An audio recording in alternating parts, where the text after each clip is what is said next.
Boa tarde. Estamos no encontro no Congresso da ALAB, 13º Congresso Brasileiro de Linguística Aplicada, na mesa redonda número 6, cujo tema é Imigração e Multilinguismo em Tempos Pandêmicos. Com muita alegria, nós estamos aqui ao vivo com a professora Maria Inês Lucena, professora Kaline Mendes. Boa tarde. Boa tarde. Boa tarde. Gostaria de apresentar a professora Maria Inês Lucena, que possui graduação em Letras, licenciatura em Inglês e Português pela Universidade Federal de Santa Catarina, mestrado em Letras, Inglês e Literatura Correspondente pela Universidade também de Santa Catarina e doutorado na área de Estudos da Linguagem pela Universidade Federal do Rio Grande do Sul. Atua como membro permanente do Programa de Pós-Graduação em Linguística da Universidade Federal de Santa Catarina desde 2010 e tem experiência na área de Linguística Aplicada e Estudos da Linguagem, atuando principalmente com os temas ensino e aprendizagem de línguas, multilinguismo, políticas linguísticas, formação de professores, destacando os aspectos culturais, políticos e ideológicos presentes no ensino e na aprendizagem de línguas. A professora Maria Inês Lucena busca discutir as práticas de linguagem, especialmente no espaço da escola pública. É também membro do GT da Ampol Transculturalidade, Linguagem e Educação e membro do NELA, Núcleo de Estudos em Linguística Aplicada. Foi idealizadora e coordenadora pedagógica do curso de doutorado interinstitucional entre a Universidade Federal e os Institutos Federais de Santa Catarina, de Universidade Federal e Institutos Federais de Santa Catarina. Muito prazer, muito feliz de estar com a senhora, professora Maria Inês. Muito obrigada pela sua presença. Apresentamos também a professora Kaline Araújo Mendes de Souza, docente da Universidade da Integração Internacional da Lusofonia Afro-Brasileira, Unilab, doutora em Linguística pelo Programa de Pós-Graduação em Linguística da Universidade Federal do Ceará, com estágio doutoral na Université de la Sorbonne Nouvelle, Paris 3. Mestre em Letras pela Universidade Federal da Bahia e graduada em Letras pela mesma instituição. É vice-coordenadora do Núcleo de Línguas da Unilab, coordena a área de PLA-PLE e é presidente da Comissão de Elaboração da Prova de Português do Processo Seletivo de Estudantes Estrangeiros da Unilab. Coordena o projeto de extensão Rede SF, Formação e Ensino de Português como Língua Adicional. É pesquisadora do Grupo de Pesquisas e Estudos de Linguística Aplicada e membro da Comissão Técnica do Exame Proficiência em Língua Portuguesa para Estrangeiros, CELPE-BRAS. Tem experiência na elaboração e aplicação e correção deste exame. Como consultora também, é consultora do portal do Professor de Português Língua Estrangeira. Professora Kaline foi docente de português para estrangeiros no Programa de Pesquisa, Ensino e Extensão na Universidade Federal da Bahia e atuou como docente coordenadora do eixo de língua portuguesa no modo de acolhimento e avaliação do programa Mais Médicos para o Brasil. Foi docente de língua portuguesa na educação básica, na rede estadual de ensino da Bahia e na rede municipal de Fortaleza. Tem experiência como docente na rede privada de ensino superior, com atuação na pós-graduação e na graduação, e registra experiência na correção do Exame Nacional do Ensino Médio, ENEM, tendo sido também diretora da Sociedade Internacional de Português, Língua Estrangeira, CIPLE. É muito prazer estar com a professora Maria Inês e a professora Kaline. Agradeço imensamente Rafael, que fará inicialmente a interpretação, e será também substituído por Letícia. Então, passo a palavra à professora Maria Inês, que terá até 30 minutos para explanação. Em seguida, passaremos à professora Kaline, também até 30 minutos, e teremos um tempo para o nosso debate, para as perguntas, para a interação na nossa mesa redonda número 6. Obrigada. Muito obrigada, Denise. Obrigada pela apresentação. Então, eu começo aqui, que meu tempo já está contando. Eu agradeço aqui o Rafael, já desde o início também, pelo apoio.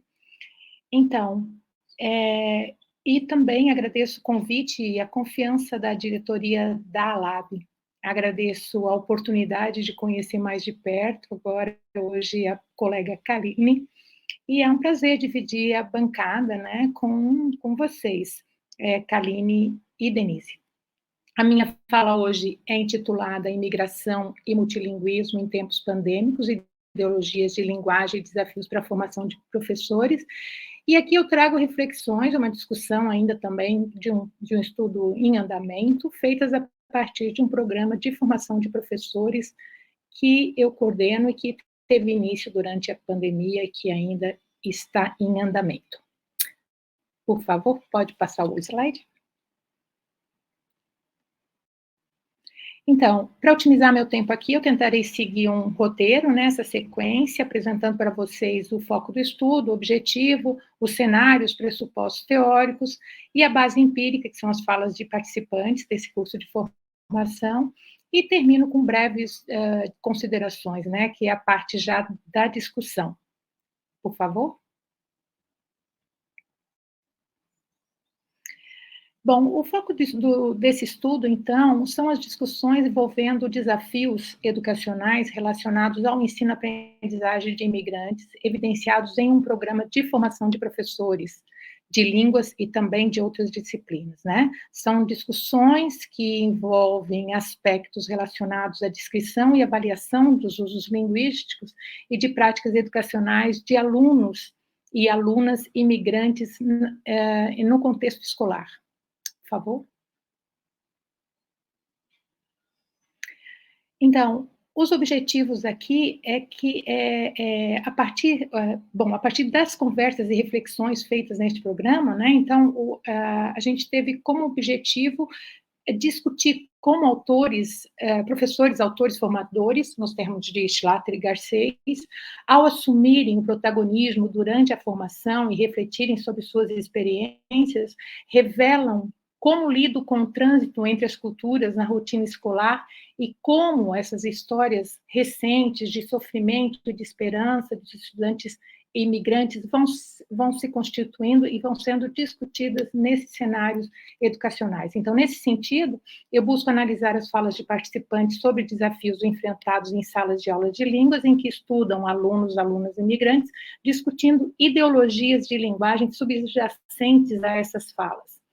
E procuro também identificar possíveis implicações dessa discussão para o debate sobre inclusão de imigrantes na escola pública. Por favor. Para iniciar a conversa, é importante falar um pouquinho, né, dessa situação que nós vivemos. Então, nessa questão do cenário pandêmico e desse histórico de imigrações, né? Nos últimos 20 anos, entre 2000 a março de 2020, por exemplo, mais de 1 milhão de novos imigrantes, né? Isso, nesse espaço de tempo, mais de 1 milhão de novos imigrantes entraram no país, o que significa uma enorme diversidade étnica, racial, cultural, linguística e religiosa, e que é uma diversidade que vem para a escola e que a gente tem que lidar com isso, né? Então, no quadro grave de uma pandemia tão letal como a que a gente vivenciou, as questões educacionais da sala de aula de línguas relacionadas a imigrantes só podem ser entendidas com base na compreensão de aspectos históricos, sociais e econômicos que vão além dos aspectos culturais e linguísticos, né? Então, nós temos a responsabilidade social de pensarmos, enquanto linguistas aplicadas e formadoras, sobre a situação de imigrantes cujos desafios foram substancialmente ampliados com a Covid-19. A adaptação cultural e linguística e o grau, modo de acesso aos direitos dessa população, à informação e educação, tornaram-se ainda mais complexas na crise sanitária, dado a necessidade de distanciamento social e, ao mesmo tempo, a necessidade urgente de manutenção das atividades laborais, né, condição essencial para a subsistência desses grupos imigrantes e que se encontram em grande parte em vulnerabilidade social. Então, nos últimos, os imigrantes, a questão, importa a gente refletir também que eles procuram vir para o Brasil, fundamentalmente por meio de relações de trabalho e pela possibilidade de acesso a serviços públicos de educação e de saúde. E a inexistência de políticas públicas e eficientes para atender essa população nesses dois aspectos pode levá-los a situações dramáticas. Então, estando esses imigrantes situados, né, naquilo que o Papa usou essa figura de linguagem, essa globalização da indiferença, eles também, eles costumam lutar, né, muito para transpor os muros da burocracia e conseguir os documentos que podem abrir-lhes portas e tirá-los do limbo da ilegalidade, onde muitos deles vivem sem direito e sem proteção. Pode passar, por favor? Então, pensando nesse cenário, né, contextualizando essa situação dos imigrantes, eu passo, então, para apresentar para vocês o cenário em que acontece o programa de formação de professores, né? É uma cidade de pequeno porte no oeste de Santa Catarina, no sul do Brasil. É uma cidade de colonização italiana e alemã, e um lugar, um município que é considerado próspero, com uma educação descrita pelos cidadãos como de ótima qualidade. Na verdade, a comunidade, a cidade, né, os cidadãos, os moradores e moradoras se orgulham muito de não terem escolas privadas e de seus filhos frequentarem somente a escola pública. Eles têm uma economia sustentada pela agroindústria, eles têm uma grande frigorífico, que é o BRF, por isso também uma inserção muito grande de imigrantes, e uma indústria de ramo madeireiro também forte. Então, principalmente por conta da agroindústria, da BRF, que era a antiga Perdigão, para quem lembra, e é uma fábrica grande mesmo, então é um destino de imigrantes, especialmente provenientes do Haiti e da Venezuela, que vão em busca de trabalhos, né, e que trabalham na linha de produção desses frigoríficos. Nas escolas estão os filhos e filhas dessa imigração com inserção laboral marcada por uma alta rotatividade, que muitas vezes eles não ficam no trabalho pelas duras condições de trabalhos nos frigoríficos, né?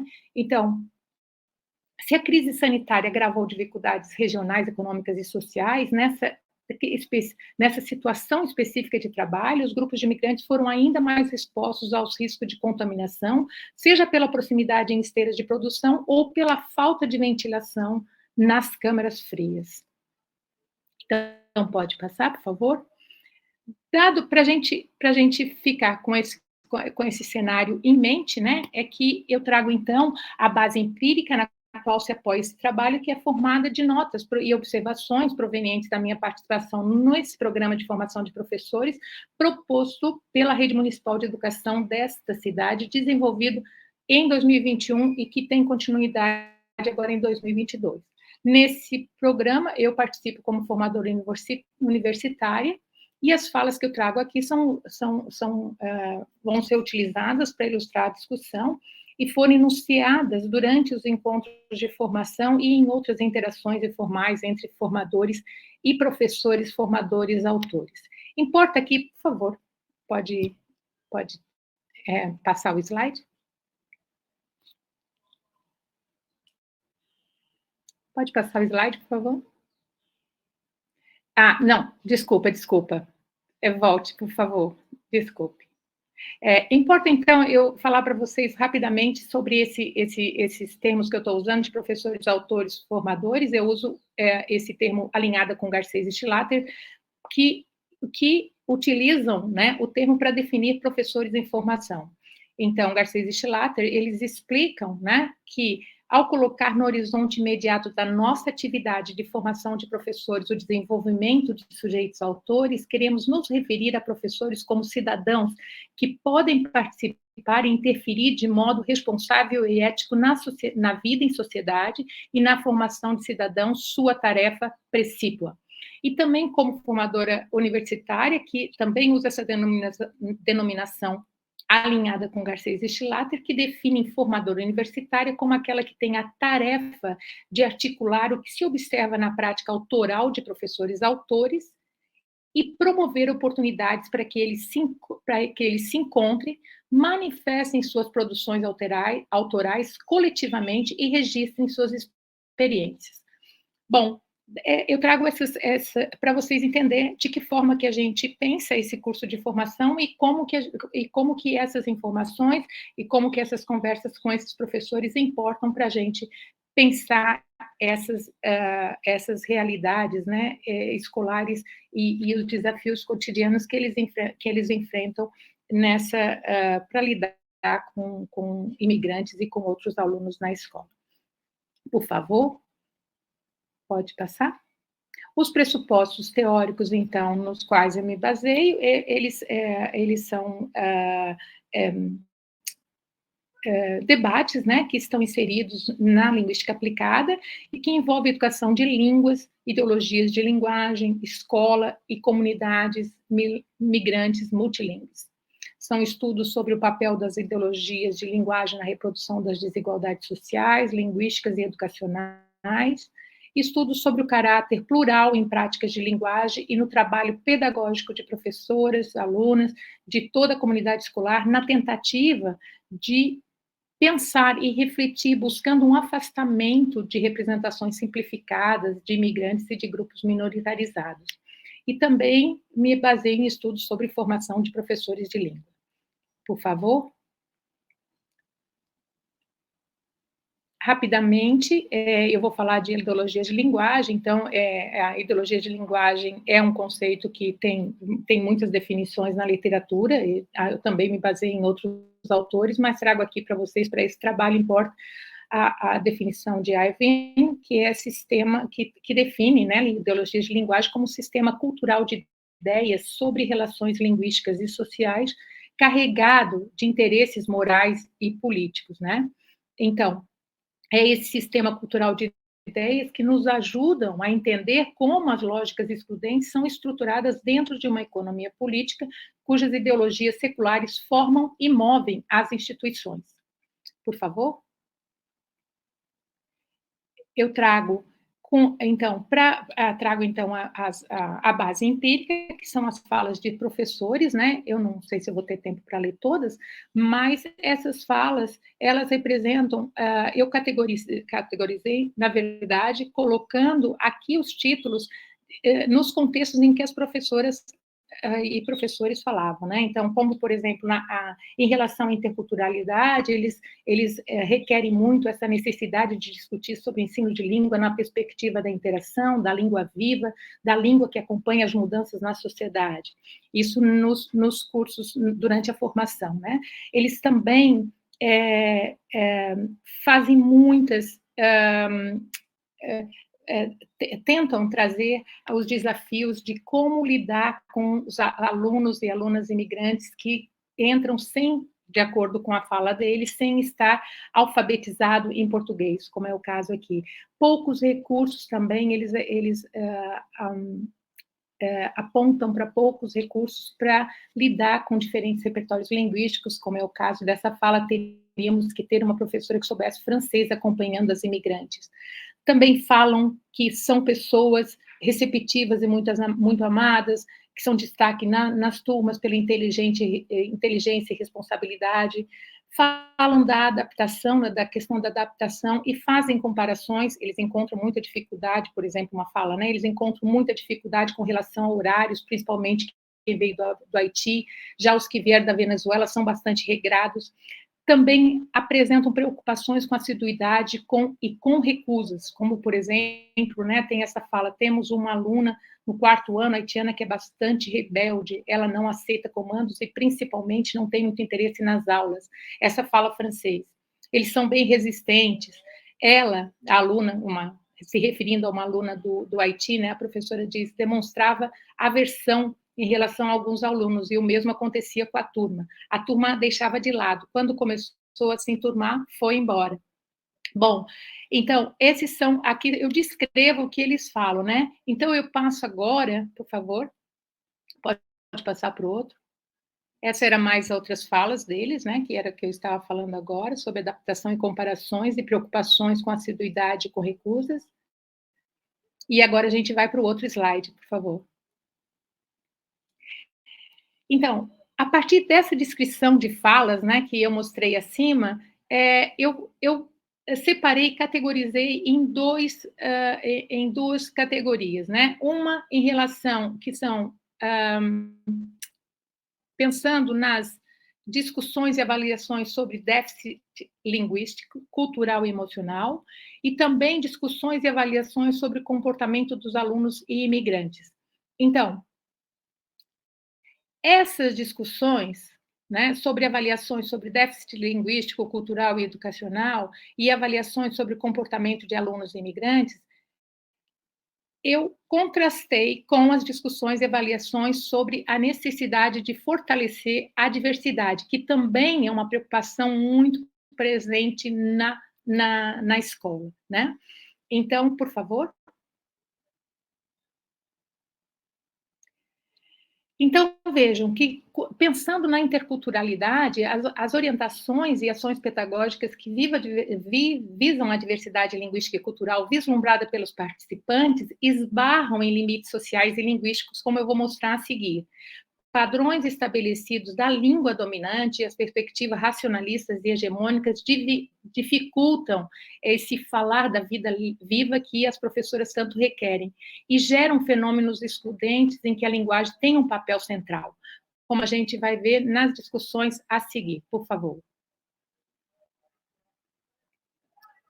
Então, as discussões e avaliações sobre desafios linguísticos em sala de aula, elas nos fazem perceber que elas são relacionadas, na verdade, com ideologias de língua relacionadas muito à cultura alfabética, como é a fala, como fazer se o aluno imigrante está no 4º ano e não está alfabetizado em português.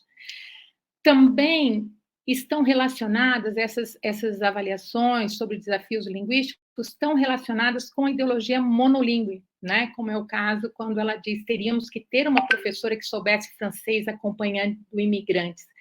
Quer dizer, são ideologias linguísticas que sustentam conceitos como o domínio pleno da escrita, associado ao domínio de padrões prestigiados em instituições escolares e acadêmicas, identificados como a norma.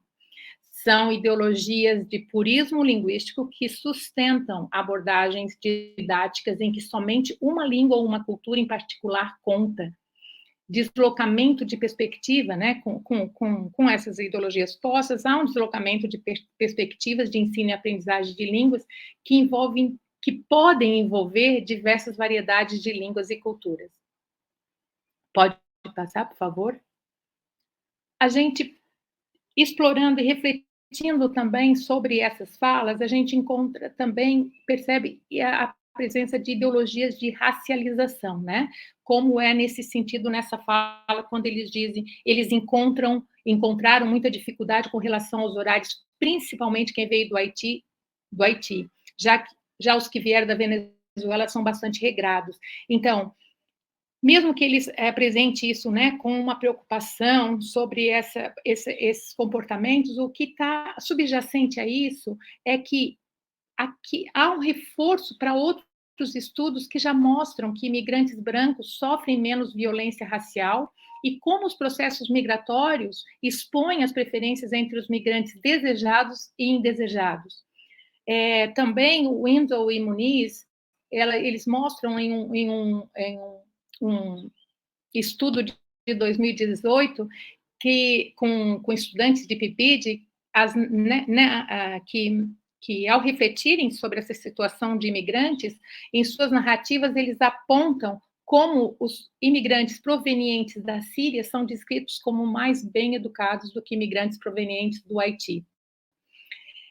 Sustenta também discussões que a gente teve em comunidade de descendentes de russos também, onde, dependendo da situação e do interlocutor, as fronteiras, essas fronteiras linguísticas, essas fronteiras culturais, elas tornavam-se mais ou menos visíveis. Então, por favor.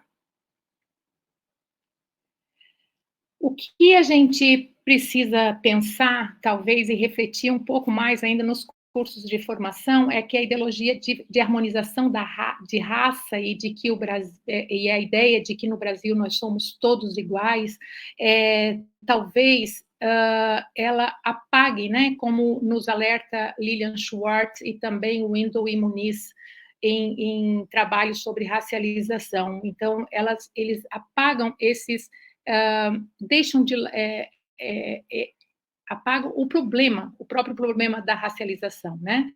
Então, quando há uma fala do tipo, são pessoas receptivas e muito amadas, são destaques na turma pela inteligência e responsabilidade, e realmente isso é ressaltado na boa vontade da professora, mas nós temos que pensar que, nesse momento, muitas tensões e conflitos passam para o terreno do não dito, e fica cada vez mais difícil lidar com outras questões que são bastante excludentes para esses imigrantes e essas imigrantes, né? Então, existe muito essa fala, o Wendell e Muniz também apontam para isso nos seus estudos, que é muito comum a gente encontrar em espaços escolares essa fala, nós somos todos migrantes no Brasil, especialmente em contexto de colonização, como é o caso dessa escola onde esse cenário dessa pesquisa agora, aqui. Então, essas ideias de que nós somos todos iguais, elas cristalizam a ideia de que o Brasil é uma mistura harmoniosa de raças, né? Deixando de lado questões que estão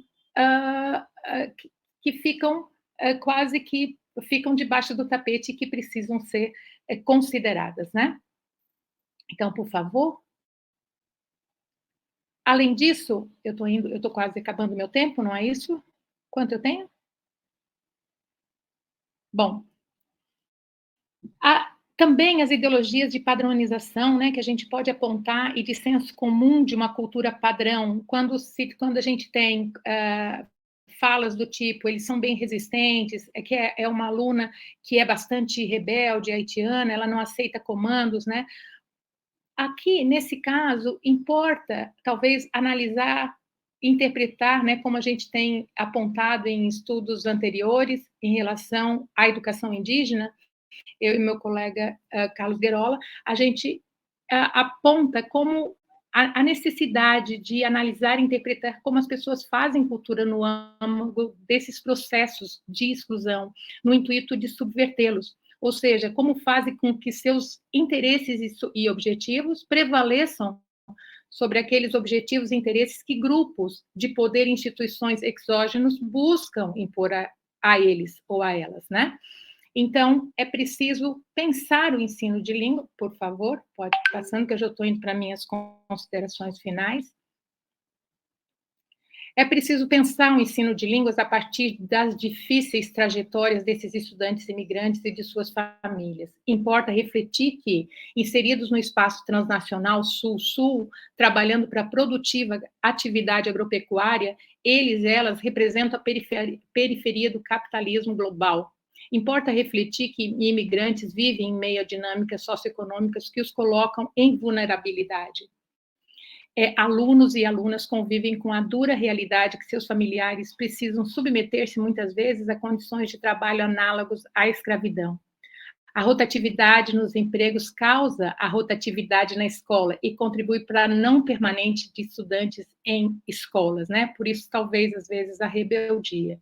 Então, ao lidar com imigrantes, a escola não lida apenas com diferenciados usos de recursos linguísticos, mas com diferentes estilos de vida, muitas vezes, que muitas vezes são desconsiderados. A ideologia de língua escolarizada, pautada em conhecimentos linguísticos sobre língua, linguagem, a partir de uma perspectiva de língua pura, pode silenciar e complexificar a situação em sala de aula em que encontram-se brasileiros e imigrantes, e brasileiros e imigrantes. Então, é nossa responsabilidade, né, entendo isso, que é nossa responsabilidade produzir relatos válidos e criar inteligibilidades que encorajam o diálogo entre escola e comunidade, com vistas à inserção e inclusão linguística, cultural e laboral de imigrantes, especialmente em tempos de crise política na qual estamos inseridos. As falas de participantes durante a formação destacam a preocupação de professores e de toda a escola em incluir e atender alunos, alunas imigrantes. Mas, ao mesmo tempo, demonstram conflitos ao lidar com discursos socialmente construídos, arraigados acerca da descrição de suas experiências, né, com línguas e nacionalidades. Então, uma vez que as ideologias de linguagem têm papel central na reprodução das desigualdades sociais, linguísticas e educacionais, importa refletir sobre essa dinâmica que gera diferentes tensões nos participantes, sendo a maioria delas relacionadas ao uso e avaliação de línguas diante da diversidade linguística e cultural constitutiva das migrações recentes. Importa ainda pensar que há recusas, né? Há recusas, há resistências, diante de avaliações e estigmatizações, alunos e alunas posicionam-se, possivelmente reivindicando a agência política, e nesse sentido passam a ser considerados talvez rebeldes, resistentes, desenturmados, sem aceitar comandos. Então, para terminar, o entendimento periférico, importa a gente refletir que o entendimento periférico ou superficial do modo como imigrantes fazem suas vidas e como lidam com práticas coloniais impostas a eles e a elas, podem incapacitá-las ao invés de empoderá-los ou empoderá-las. As nossas pesquisas têm revelado dinâmicas sociolinguísticas e culturais em diferentes espaços da educação pública.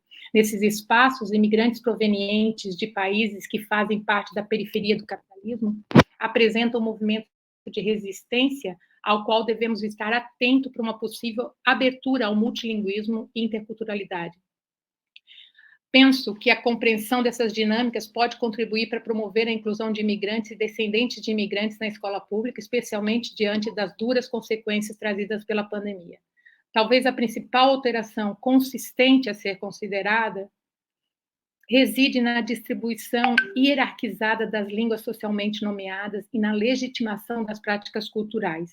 Como temos visto, a abertura nas escolas e iniciativas louváveis para a diversidade cultural e para os diferentes repertórios linguísticos. Porém, ainda é constantemente reafirmada a condição de imigrantes enquanto grupo minoritário desprestigiado do ponto de vista sociocultural e político. Então, na perspectiva, né, pensando nessa perspectiva, além de um mero discurso de reconhecimento e correção política da estrutura social, precisamos tratar dos comportamentos, da luta que a recusa exige, e precisamos tratar do sofrimento a partir da perspectiva de quem tem sofrido a experiência de enfrentamento. No ensino de línguas, isso envolve pensar currículos a partir de diferentes contextos históricos e geográficos, a partir de concepções políticas e históricas de linguagem. Envolve investigar o que as pessoas fazem com a linguagem e, ao participar de atividades sociais, reguladas tanto pelo contexto social como pelas ideologias subjacentes. Significa problematizar o conhecimento em relação ao contexto em que ele é produzido e para quem ele é produzido. Significa repensar, desinventar e reconstruir noções de linguagem, desnaturalizando conceituações e linguagens sedimentadas. Significa, por fim, entender como que a relação entre sujeitos e cultura escolar, ainda que resulte de normas e de regras, excede as estruturas normatizadoras de acordo com a agência dos participantes e da contingência local. Eu tenho meu último slide, que é das referências, e agradeço para vocês a escuta. Muito obrigada. Tem as referências no próximo. Muito obrigada, professora. Muito obrigada pela sua explanação, perfeitamente nos 30 minutos. Agradeço imensamente. Nós vamos passar, então, a palavra agora à professora Kaline, para dar continuidade à nossa mesa redonda. Professora, a senhora tem a palavra até os 30 minutos. Obrigada. Ok. Boa tarde a todos e a todas e a todos. É um prazer participar desse evento e dividir a mesa com as colegas, agradeço muito. Antes de iniciar a minha fala, eu queria fazer uma pequena correção a respeito da minha biodata. Eu fui integrante diretoria da Sociedade Internacional de Português como Língua Estrangeira, mas não na condição de diretora. Eu fui tesoureira dessa sociedade. Era só essa observação que eu gostaria de fazer antes de iniciar. Pois bem, eu vou iniciar a minha fala trazendo para vocês o roteiro, né, que eu tenho para hoje. Eu inicio contextualizando o meu lugar, dizendo a partir de que lugar eu falo. Na sequência, eu vou tratar da questão da herança linguística como partilhada por países membros da CPLP, né, e fala dessa problemática. Tratar do projeto Rede SF, Formação e Ensino em Português como Língua Adicional, que intitula, né, esse trabalho que eu trago para a mesa na tarde de hoje. E, por fim, vou às considerações finais. Estou um pouco rouca e peço desculpas por isso. Pois bem, poderia passar o slide? Acho que está ainda no slide de apresentação. Pois bem, eu acabei de falar sobre esse roteiro da minha fala, que eu vou tratar hoje aqui nessa mesa. Pois bem, então, iniciando, né, a minha fala, tratando desse lugar a partir do qual eu reflito sobre o ensino de português como língua adicional, a formação de professores de português como língua adicional e o fluxo de estudantes da CPLP, né, nesse contexto. Então, a Universidade da Integração Internacional da Lusofonia Afro-Brasileira, a qual eu sou vinculada, ela é uma instituição federal, né, ela foi instituída pela Lei 12.289, de 20 de julho de 2010, a Unilab ela tem 12 anos, e um dos objetivos dessa universidade é ministrar o ensino superior, desenvolver pesquisas, né, nas mais variadas áreas do conhecimento e promover a extensão universitária. Né? O meu projeto ele está localizado na extensão da Unilab. Então, além disso, a Unilab tem como missão específica formar recursos humanos para contribuir com a integração entre o Brasil e os demais países membros da CPLP, e notadamente os países africanos. Então, como a gente sabe, esses países que compõem a CPLP, eles partilham a língua portuguesa como língua oficial. Né? E aqui cabe destacar que, apesar, né, das diferentes realidades da língua portuguesa nesses espaços de oficialidade do idioma. Né? E, além da língua oficial que esses países partilham, em alguma medida, eles partilham elementos da história, né? Sobretudo da história colonial. Né? E sobre isso a gente pode fazer uma reflexão. Então, esse inclusive, essa partilha da língua como oficial e dessa história aproximada é, inclusive, uma das justificativas, né, para a mobilidade estudantil intra-CPLP. Mas, apesar disso, né, apesar dos traços que aproximam essas nações, que integram essa comunidade, a gente não pode ignorar que elas foram, né, e são construídas a partir de eventos históricos que são muito peculiares, né? E que essas nações possuem diferentes culturas, diferentes sistemas educativos, né? São contextos de diversidade linguística diferenciados, né? Nos quais diversas línguas estão em contato, e também, né, a gente pode destacar distintas variedades do português em funcionamento nesses espaços. Então, na situação de mobilidade, né, e falo da mobilidade de estudantes da CPLP, essa diversidade ela tende a ser potencializada, né? E é nesse sentido que eu considero que é fundamental que a gente esteja atento, né, quanto ao modo de potencialização dessa diversidade e aos efeitos, né, E é o que vai me levar ao projeto que hoje eu coordeno, o projeto de extensão que hoje eu coordeno na Unilab.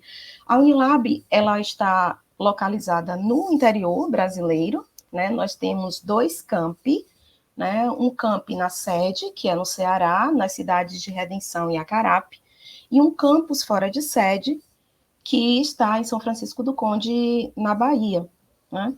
E um aspecto que a gente pode observar no tocante a essa língua em comum entre os países da integração, os países que se integram na Unilab, é que, na perspectiva brasileira, né, e essa é uma observação feita por Signorini, inclusive, inicialmente, a ideia de língua em comum, né, ao contrário de ser um ponto de partida, como a gente observa no projeto pós-colonial de lusofonia, se configura como um ponto de chegada, né? Então, é um projeto que está encaixado em outros projetos em andamento, na perspectiva, né, de Brasil. É uma maneira que é diferente, né, de reconhecer o papel dessas línguas que são transnacionais, como é o caso do português, e no caso do globalismo brasileiro.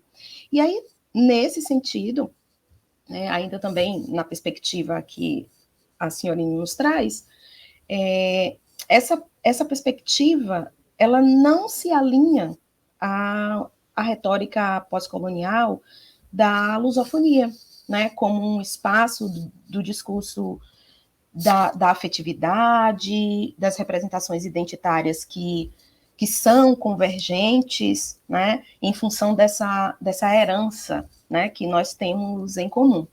Então, disso, o que é que a gente pode depreender, né? Que, apesar de existir uma ambiguidade que a gente consegue observar nos discursos oficiais, né?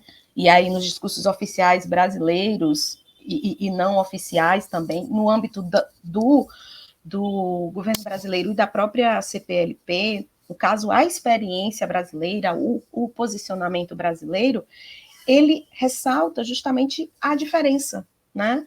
E não a convergência em relação a essa retórica oficial, portuguesa, a lusofonia de um modo geral, essa lusofonia com a qual a gente está acostumado, né? Então, há um afastamento, né?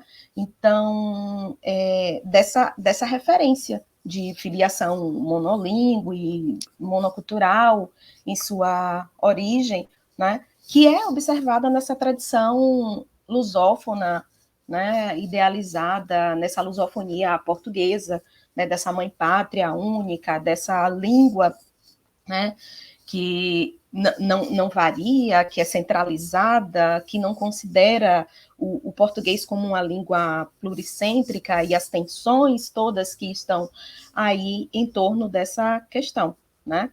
Então, no discurso brasileiro, né, o que se considera, na verdade, são pontos, né, de divergência que estão ali na perspectiva da descolonização, das diásporas, né, e por isso falo da mobilidade desses estudantes que são oriundos de países de língua oficial portuguesa, né, e que são cidadãos de países membros da CPLP, em que o português é a língua oficial, né? Então, para o Brasil, né, no caso, seria até constrangedor, né, reconhecer, por exemplo, a diversidade linguística brasileira, né, o multilinguismo em nosso território, o multiculturalismo, e assumir que esse português, né,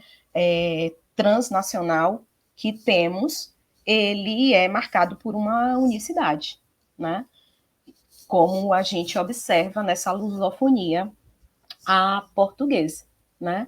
Então, o que nós acreditamos, inclusive por conta do próprio projeto da universidade a que estamos a que estou vinculada é que o Brasil reconhece essa relação hierarquizada, assimétrica, entre as variedades de língua portuguesa e, consequentemente, entre os que são responsáveis por essa diversidade.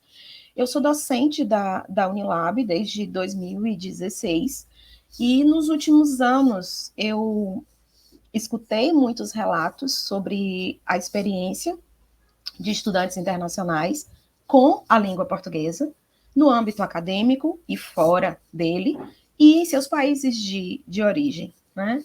Eu orientei trabalhos que focalizaram, em parte, essas experiências. E na condição de professora da área de português como língua estrangeira adicional, esse é o setor ao qual eu me vinculo no instituto de que faço parte, que é o Instituto de Linguagens e Literaturas, eu gostaria de destacar, né, algumas dessas experiências, que foram experiências que me motivaram a pensar esse projeto de extensão, que eu submeti à Pró-Reitoria de Extensão e Cultura da minha universidade, que está em andamento e que teve o seu prolongamento aprovado em novo edital recentemente. Então, como eu disse, motivada, né, por essas experiências, eu elaborei um projeto, propus para que a gente pudesse, né, construir na Unilab e a partir da Unilab um ambiente mais favorável, né, à integração, numa perspectiva que se aproxime ao discurso brasileiro, né, a respeito dessa integração, dessa perspectiva de elementos que nos unem nessa lusofonia, certo? Deixa eu só ver aqui. Então, poderia passar os slides, por favor? Então, eu já falei aqui a respeito da Unilab. Poderia passar para o próximo slide? Aqui, acho que posso.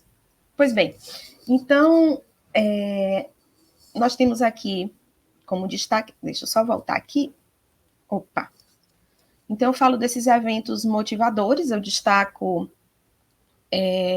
a atividade de orientação de pesquisa, sobretudo de estudantes, né, da CPLP, de países de língua oficial portuguesa, para a gente pensar sobre a situação do português nesses países, inclusive sobre o português como língua adicional, em alguns deles, apesar do estatuto de oficialidade que o idioma tem nesses espaços.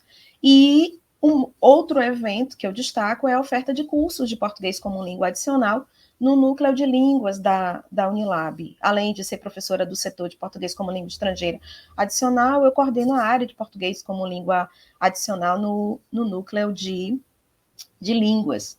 Então, eu trago aqui o depoimento de um professor, né, que foi participante de uma pesquisa realizada por Nhaga, que foi por mim orientado, e que fala a respeito da língua portuguesa na Guiné-Bissau, né?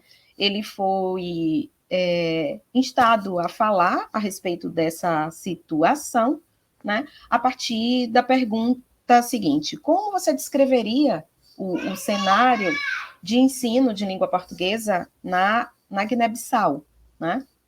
Então, o docente, ele responde, né, que o português não é a língua materna dos guineenses, nem a língua veicular, e, portanto, deve ser ensinado nos modos da didática do português como segunda língua, então reconhece, né, essa realidade, apesar da oficialidade da língua naquele país.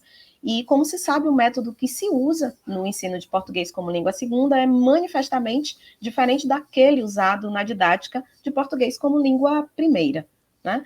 E, em segundo lugar, pretende-se, com a reduzida capacidade didático-pedagógica dos professores de língua portuguesa no país, e ele destaca as questões relativas à formação do professor de português como professor de português, de língua portuguesa, para atuar nesse contexto, por exemplo, da Guiné-Bissau, né, contexto multilingüe, reconhecidamente multilingüe, tem uma língua que não é oficial, que é a mais forte, inclusive, que é o guineense, que é partilhado pela maioria da população. Então, ele diz que no país, sendo que, por mais incrível que pareça, muitos deles não têm domínio efetivo da língua que ensinam. Ou seja, o português como língua não materna. A concepção de material didático orientado para essa especificidade de português em situação de contexto de multilinguismo, como é o caso no país.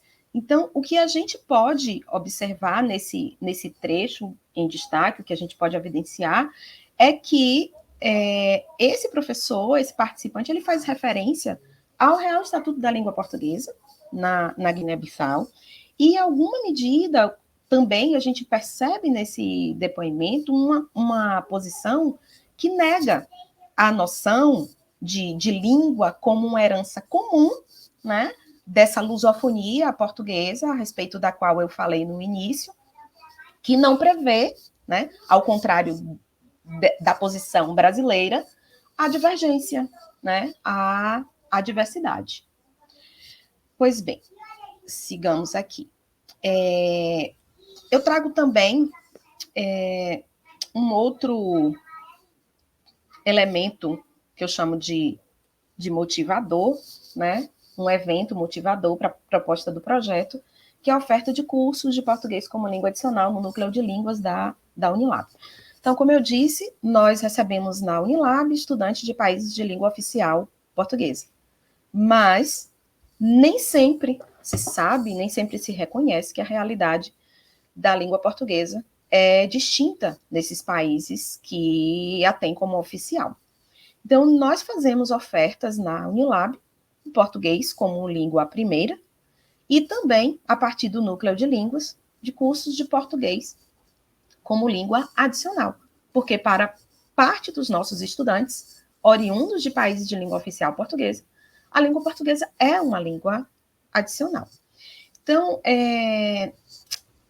nós fazemos essas ofertas, né, com uma frequência regular, e um dos momentos dessa oferta nos chamou a atenção um movimento, né, organizado entre estudantes da CPLP nas redes sociais, sendo contrários à oferta de cursos de português como língua adicional para estudantes oriundos de países de língua oficial portuguesa.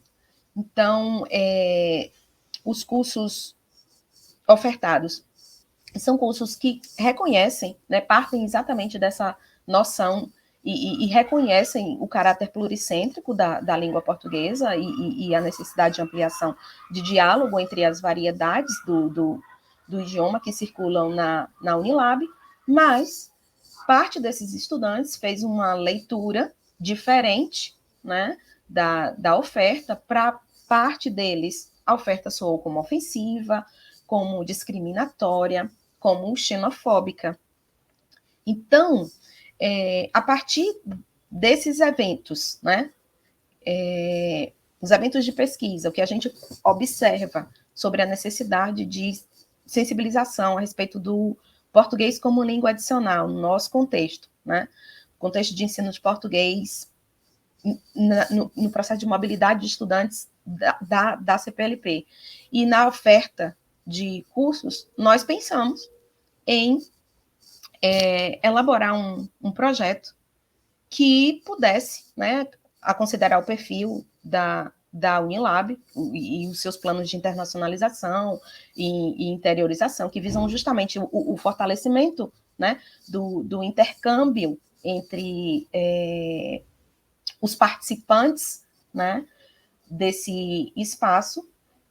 A gente pensou em criar um projeto para contribuir, para que se ampliassem na instituição os espaços para o ensino e para a formação de português como língua adicional, para sensibilização acerca da cultura brasileira e das culturas em integração, a partir de ações que seriam dirigidas, que são dirigidas à comunidade interna e externa à instituição, porque esses estudantes, eles não vivem apenas no interior da instituição.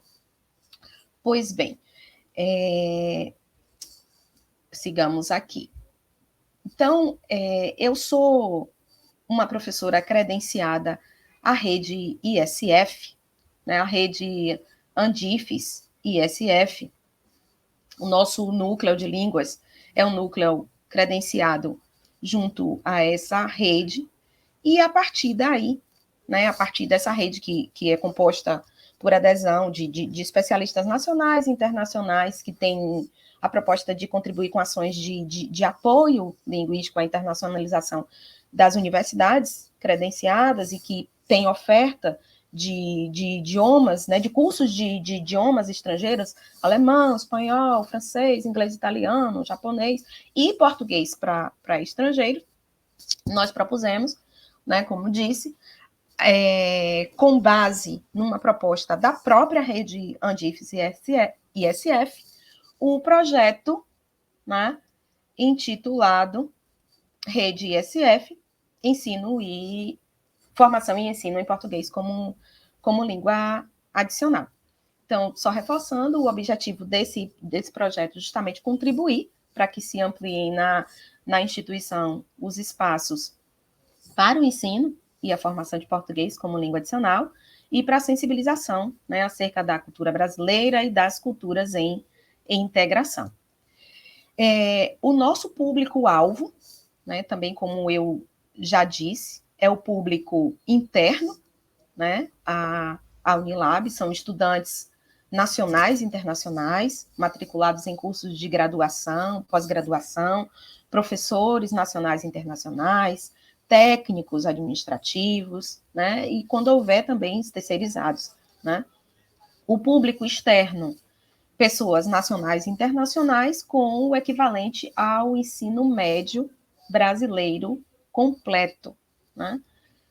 Com relação à estrutura do projeto, o projeto ele tem duas frentes, né, quais sejam a frente de ação de formação inicial e continuada de professores de português como língua adicional, e promoção de cursos e oficinas de PLA. Então, nessa perspectiva, a gente desenvolve ações que objetivam aprimorar a escrita acadêmica de estudantes, prepará-los para apresentações orais em português, cursos de sensibilização para aspectos culturais, oficinas de materiais didáticos, rodas de conversa sobre temas, né, voltados para a área de português como língua adicional, e tudo isso planejado de modo a funcionar em complementariedade, né, com a proposta de formação dos nossos cursos de letras na Unilab. Nós temos o curso de letras língua portuguesa e o curso de letras língua inglesa, né, e também em diálogo direto com o órgão complementar, que eu já citei aqui, que é o Núcleo de Línguas da Unilab, que originalmente era um núcleo do Idiomas Sem Fronteiras, mas que passou a órgão complementar do Instituto de Linguagens e Literaturas. E tanto o núcleo quanto os cursos de graduação, né, elaboram ações voltadas à internacionalização da instituição, e o nosso propósito é, com o projeto, fortalecer essa linha. Eu trago para vocês aqui algumas ações do projeto. Eu não sei quanto tempo eu tenho ainda, não sei se já ultrapassei o tempo. Eu vou trazer aqui,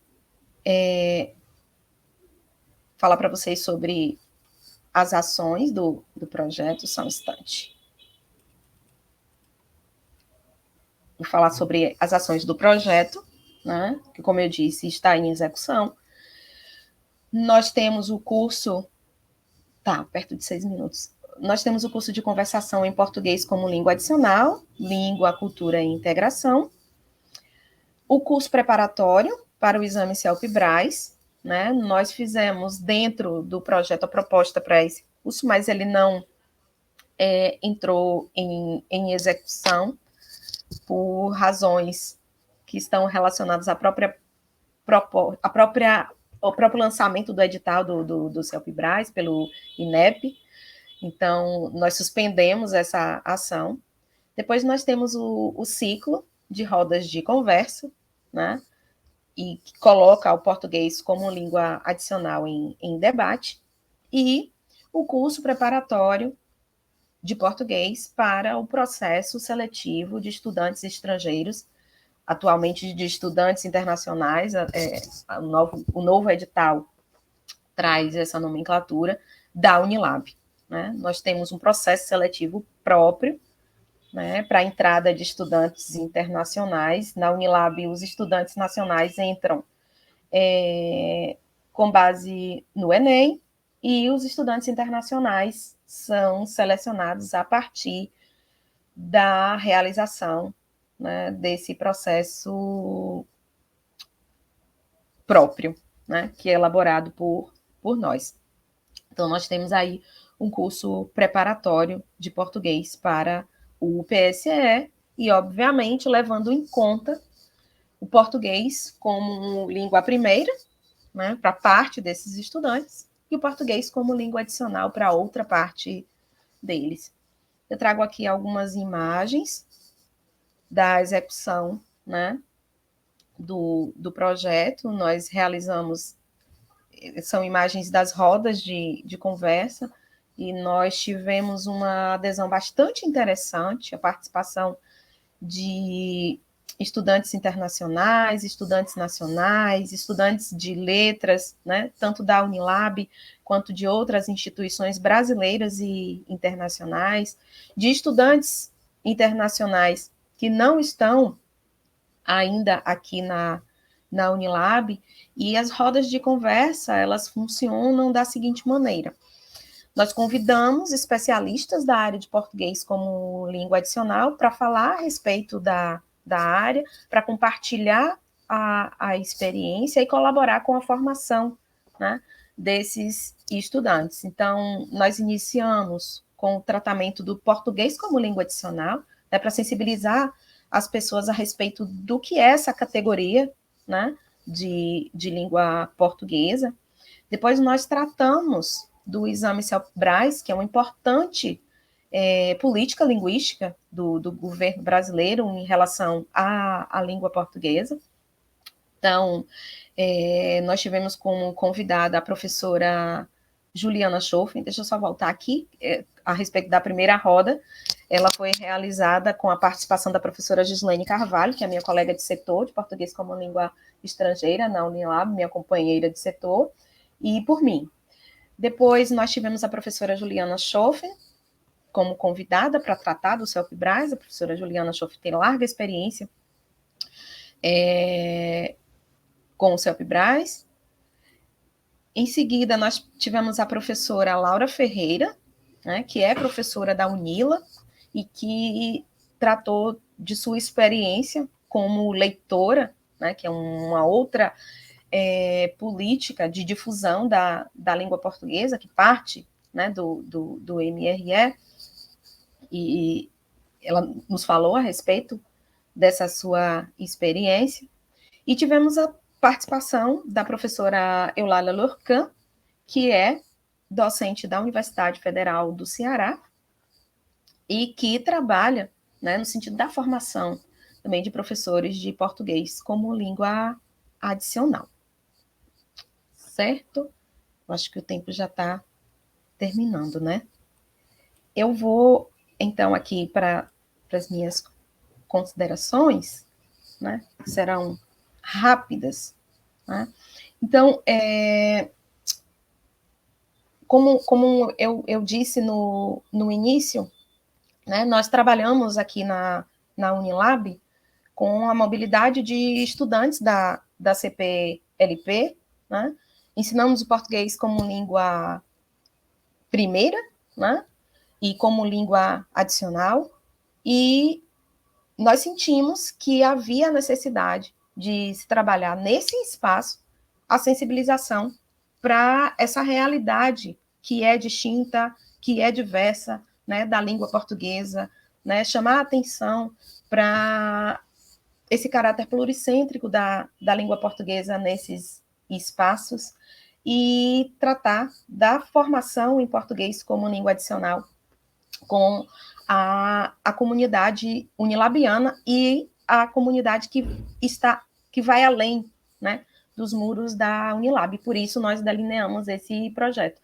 Então, nós consideramos que o projeto é uma iniciativa, né, que tem alcançado bastante êxito, né, e que tem tido reflexos na formação dos nossos estudantes, os estudantes de graduação, os estudantes da graduação em letras, e também dos estudantes das demais graduações da Unilab, e os impactos, né, são visíveis no sentido da sensibilização para esses estudantes, para circularem nesse ambiente que, como eu falei, é um ambiente de integração numa universidade que parte de um lugar, né, de uma ideia de lusofonia que é distinta daquela proposta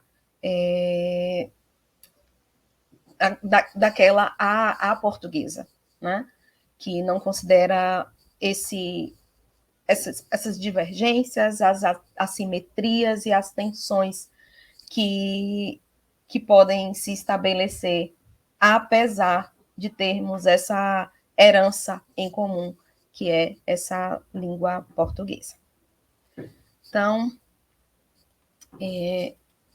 aqui estão as minhas referências, e eu agradeço pela atenção.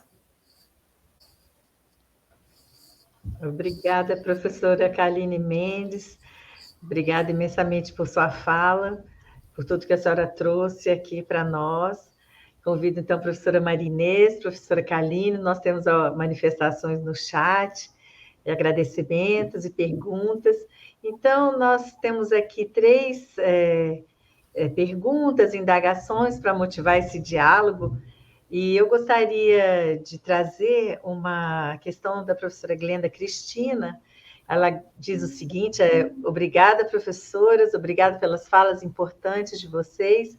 Como vocês observam a formação docente, imigração e multilinguismo? Como observam os cursos de letras estão preparados para essa realidade? Então, eu gostaria de abrir esses minutos, né? Nós estaremos aqui até 17h30. Nós temos 3 questões, então, uma primeira explanação. Nossos cursos de letras estão preparados? Professora Marinês, se quiser começar. Posso começar. Obrigada, uma honra ter a pergunta da Glenda. Eu acho que é uma pergunta bastante difícil de a gente responder, porque a gente fala do que nós mesmos fazemos, né? Mas eu, pessoalmente, eu tenho que dizer que eu acho que não. Nós não estamos ainda preparados, eu acho que a gente tem que expandir questões teóricas, metodológicas. Eu acho que também, talvez, passar para aquilo que o Blumert chama de uma linguística da mobilidade. Tem que pensar língua em sociedade e sair, talvez, nos nossos cursos, nós estamos ainda falando de linguagem e sociedade. E o Blumert chama atenção para isso, de a gente pensar linguagem na sociedade. E eu acho que são essas realidades, né? Quando a gente tem esse contato com formação de professores, por exemplo, e que vê como que essas ideologias, e tem tanta vontade de fazer bem, porque os professores e professoras querem fazer e querem acertar com imigrantes, mas são essas ideologias arraigadas, né? São cristalizadas. Eu acho que tem aí uma geração toda de linguistas aplicados, e que eu incluo a Glenda, e que eu acho que esses trabalhos sobre racialização, os trabalhos sobre feminismo, os trabalhos sobre essas questões de grupos minoritarizados, tudo isso que já vem de uma linguística aplicada lá dos anos 90, especialmente, quando começou a pensar em transculturalidade, linguagem e educação. eu acho que isso está chegando com mais força hoje em dia nos nossos cursos de letras, e eu costumo ter sempre esperança, e acho que a gente tem aí uma possibilidade de virada, uma possibilidade de fortalecimento dessas questões, mas eu acho que nós ainda temos um caminho pela frente. Agradeço demais a pergunta, teria muita coisa para falar sobre isso, mas passo para a Kaline. Então, eu concordo com o que a Maria Inês diz, e pego o exemplo da instituição, né, a partir da qual eu falo, e penso sobre a grade curricular dos nossos cursos de letras, que não refletem as demandas próprias de formação, né, para o público com o qual a gente trabalha. A gente ainda está muito distante dessas demandas, e eu vejo que na Unilab outros cursos já avançaram nisso, mas nos cursos de letras ainda há um caminho longo a percorrer. A gente tenta, né, na medida do possível, trazer discussões que sejam pertinentes e necessárias, atuais, para redirecionar essa formação de alguma maneira para aproximar a essas demandas, né, mas a gente sabe que o que está ali na base, que deve ser trabalhado, que vai orientar a formação, não dá conta, né, dessa demanda. A gente observa também, né, professora, esse momento de repensar, né, nos núcleos docentes, nos NDEs, repensar esse fluxo, como será o curso de letras, como tem sido essa inserção da extensão na grade, no fluxo, né? Talvez seja realmente uma saída para a gente poder problematizar essas questões, porque a senhora nos trouxe aqui esse exemplo do seu curso de extensão, né? Quão profícuo foram os debates, as rodas de conversa, as 4 formações. E, professora Maria Inês, a gente tem aqui, mais especificamente, uma pergunta para a senhora, que foi feita por Lívia Batista. Então, ela coloca, ainda dentro dessa temática, entrando um pouquinho mais, né? Primeiro, ela felicita as professoras pela mesa, e ela gostaria de perguntar mais pontualmente sobre o depoimento da professora que a senhora trouxe, da aluna, perdão, que não aceita os comandos, né? E a inclusão, esse comentário, né?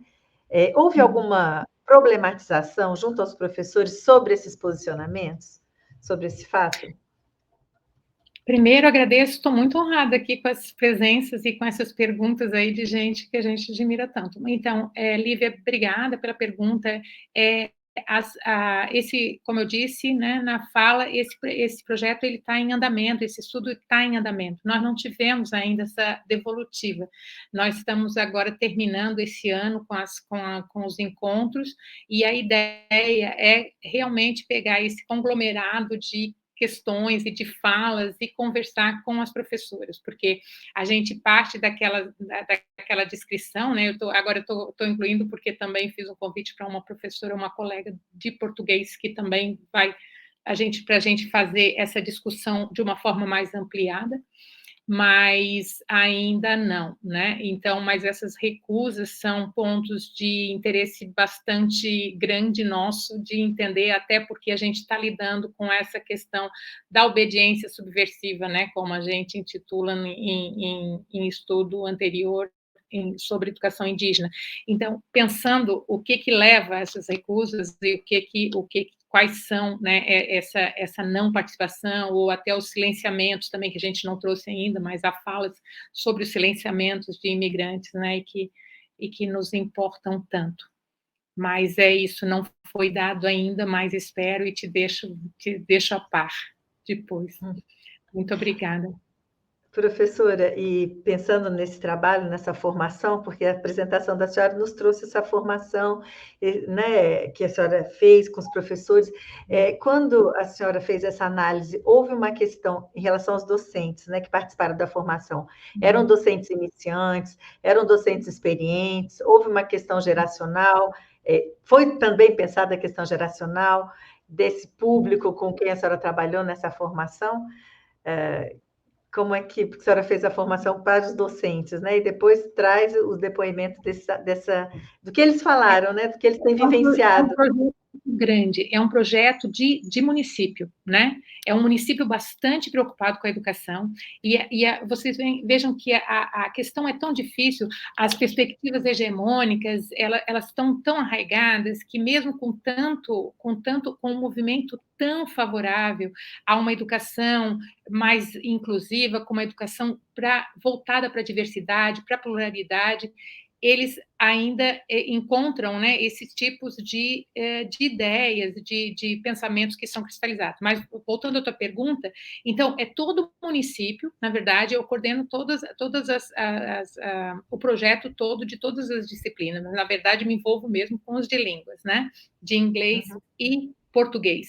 Mas, então, as professoras são de diferentes idades, mas são majoritariamente jovens, mas eu não tenho ainda não teria te dizer qual é o percentual, né? Mas tem bastante em línguas, mais professoras jovens. Mas são professoras que bastante envolvidas, por exemplo, tiveram agora uma jornada de literatura, então é uma cidade leitora, né? Então essas questões são levadas para lá. São convidadas pessoas para falar de movimentos minoritarizados, então tem toda uma vontade de fazer acontecer.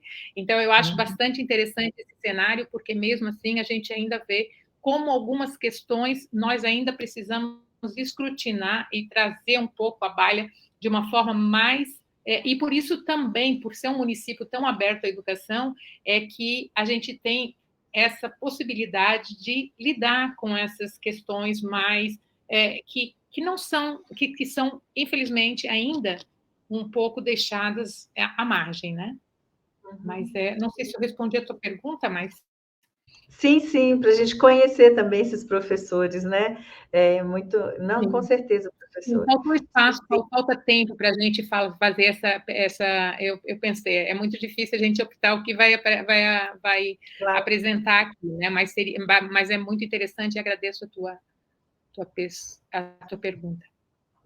Professora, nós temos aqui uma pergunta também, feita por Jane Fontes Teixeira, uma pergunta às duas, né, a professora Marinês, a professora Kaline. Parabéns pela palestra, pela discussão e pela sensibilidade também, né, pelo projeto de extensão. Ela coloca isso, mas ela pergunta: como vocês veem as políticas do PNLD para uma educação multilingüe? Então, eu posso repetir, como vocês entendem, né, veem as políticas do PNLD para uma educação multilingüe. Então, fiquem à vontade, se a professora Kaline quiser começar, a professora Marinês, à vontade. Eu fui a última que falei, a Kaline fala e depois eu continuo, acho, né?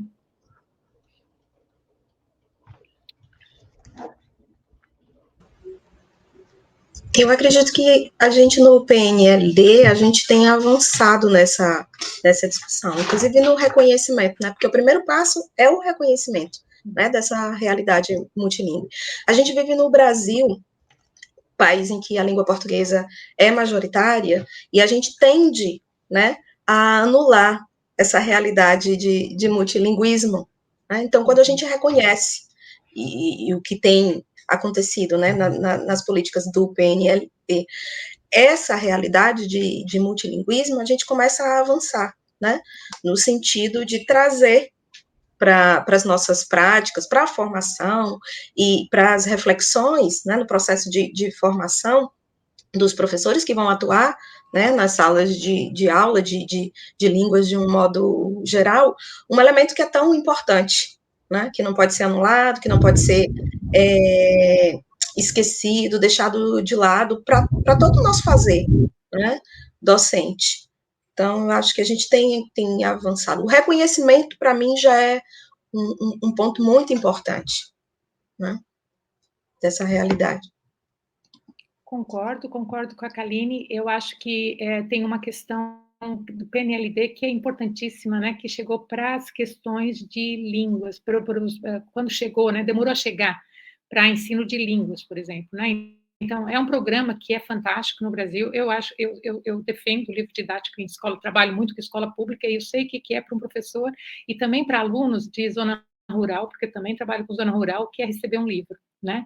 Então, o livro didático ele tem uma importância fundamental no nosso país, porque a gente não pode pensar somente nas zonas urbanas, mas principalmente para a zona rural, ele tem os alunos e alunas têm um carinho muito especial por ele, e tudo que está ali faz muita diferença. Então, esse reconhecimento, a forma de falar, principalmente retirar essa noção de que o Brasil é um país monolíngue, né? E que essa questão, trazer essas questões no livro são importantes, e eu acho que a gente valorizar esse trabalho a partir do momento que o livro não precisa ser seguido literalmente, né? O que eu tenho discutido bastante em curso de formação é isso. O livro realmente um recurso muito importante e que é importante trazer para a sala de aula, mas a partir dali pode ser desenvolvidos muitos projetos. Então, dando essa abertura, aí dependendo do cenário, de cada cenário específico, dá para fazer trabalhos bastante interessantes. E como houve, como a Kaline fala, como houve essa abertura, muitos, eu tenho visto esses, nessa cidade, pelo menos, né, do interior de Santa Catarina, o livro que chega lá, ele tem, os sumários são aspectos bastante importantes para serem discutidos, né, e que incluem, como eu falo junto com o pessoal, né, com a turma lá, é muito possível fazer projetos que tragam essa perspectiva do multilinguismo, que tragam essa perspectiva da diversidade, que tragam essa perspectiva da pluralidade, né? Então, dos grupos minoritarizados, porque houve uma preocupação com isso também nos editais, né? E nas avaliações dos livros didáticos. Então, acho que tem aí, mas também ainda tem um percurso a ser percorrido, mas que eu acho que que tem um avanço bastante interessante nisso, mas cabe também a gente, e também isso aos cursos de letras, né, como lidar com isso e como fazer valer esse material. Com certeza, professora. Nós temos aqui partindo já indo para o final da nossa mesa redonda, mas nós temos uma pergunta aqui da professora Nucássia, né, para a Kaline. Você poderia falar um pouco das diferentes visões de lusofonia, brevemente? Tá bom. Então, eu trouxe essa noção de lusofonia a portuguesa, né, e de lusofonia brasileira, digamos assim. Então, há elementos que distinguem, né, essas noções de lusofonia. Então, na perspectiva da lusofonia à portuguesa, né, a gente tem ali uma idealização da mãe pátria única, né, dessa língua portuguesa única, né, que não varia, que não é diversa, que não reconhece os vários centros a partir dos quais emanam, né, as diferentes normas de língua portuguesa e tudo que está em torno disso, né?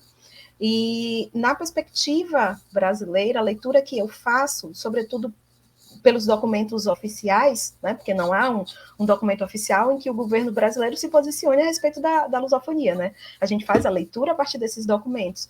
Então, essa lusofonia brasileira, ela considera justamente o contrário do que a lusofonia portuguesa leva em conta, que é a diversidade, que é o divergente, que são as tensões que existem e que a gente tem que enfrentar entre as diversas normas, né, da língua portuguesa, as assimetrias entre essas normas, né, que a gente precisa encarar e saber o que é que faz com isso. Então, em linhas gerais, seria isso, né? Essa distinção aí entre a lusofonia portuguesa e a lusofonia brasileira. Obrigada, professora Kaline. Eu, da minha parte, agradeço imensamente também poder compartilhar aqui esse momento com vocês, essas aprendizagens. Eu agradeço imensamente. Achei muito também interessante quando a senhora colocou a questão da leitora em uma das formações, trouxe uma leitora. A gente participa desses editais do Ministério das Relações Exteriores, a gente sabe que é um investimento muito grande para que leitores que trabalham com português como língua adicional partam durante 2 anos para diversos países, né? Então, essa questão, eles vão para os países, né? Quais países? Então, eu acho muito interessante, acho que a gente realmente tem que pedir esse retorno desses profissionais que saíram, né? Muitos saíram em 2019, já voltaram, outros no edital agora de 2021. Então, eu achei muito interessante, porque isso abre também um fórum de discussão, né? O que está acontecendo e quais países são selecionados. Também, professora Maria Inês, agradeço imensamente esse trabalho, que eu espero brevemente a gente vai poder ver. Olha, caiu aqui, né? Até um raio aqui. Mas eu agradeço imensamente, porque eu penso que os itinerários formativos, a senhora falou do francês, eu sou da área de francês, estão se questionando, né? Na Secretaria Municipal de Educação, então, se querem um professor de francês, há esse profissional na região, o que está acontecendo, né, nos itinerários formativos, eu imagino, no ensino médio, há possibilidade de se trazer, né, de se estudar outros idiomas, outras línguas adicionais. Então, a senhora colocou muitas questões que me fizeram também refletir. A gente tem aqui uns minutos finais, eu vou abrir a palavra para as despedidas, eu agradeço poder compartilhar esse espaço. Então, professora Maria Inês, suas palavras finais, professora Kaline, suas palavras finais, e encerraremos a mesa. Bom, agradecer muito a oportunidade que a LAB e o convite, né, da LAB, e também a companhia da Kaline, da Denise, do Rafael e dos outros e das outras intérpretes que estiveram com a gente. E agradecer muito também aos colegas que nos presentearam aí com as perguntas, que muito interessante. Muito obrigada. Eu também gostaria de agradecer, né, agradecendo o Cássio pelo convite para participar dessa mesa, agradecer à professora Maria Inês, né, pela partilha aqui da mesa, a professora Denise, pela mediação, aos intérpretes, ao pessoal da técnica aqui, né, que fez possível essa mesa, né, acontecer tão perfeitamente, né, e aos que nos prestigiaram, né? E nos assistiram, interagiram conosco. Então, muito obrigada a todos. Muito obrigada, Rafael, obrigada, Tatiana, Jéssica, Letícia, Jennifer e as professoras, e a gente deseja uma excelente continuação, né, no nosso Congresso Brasileiro de Linguística Aplicada, e muita coisa ainda, muitas mesas, muitos debates vão acontecer. Obrigada, e nós encerramos a nossa mesa número 6 nesse momento. Obrigada. Obrigada, boa noite.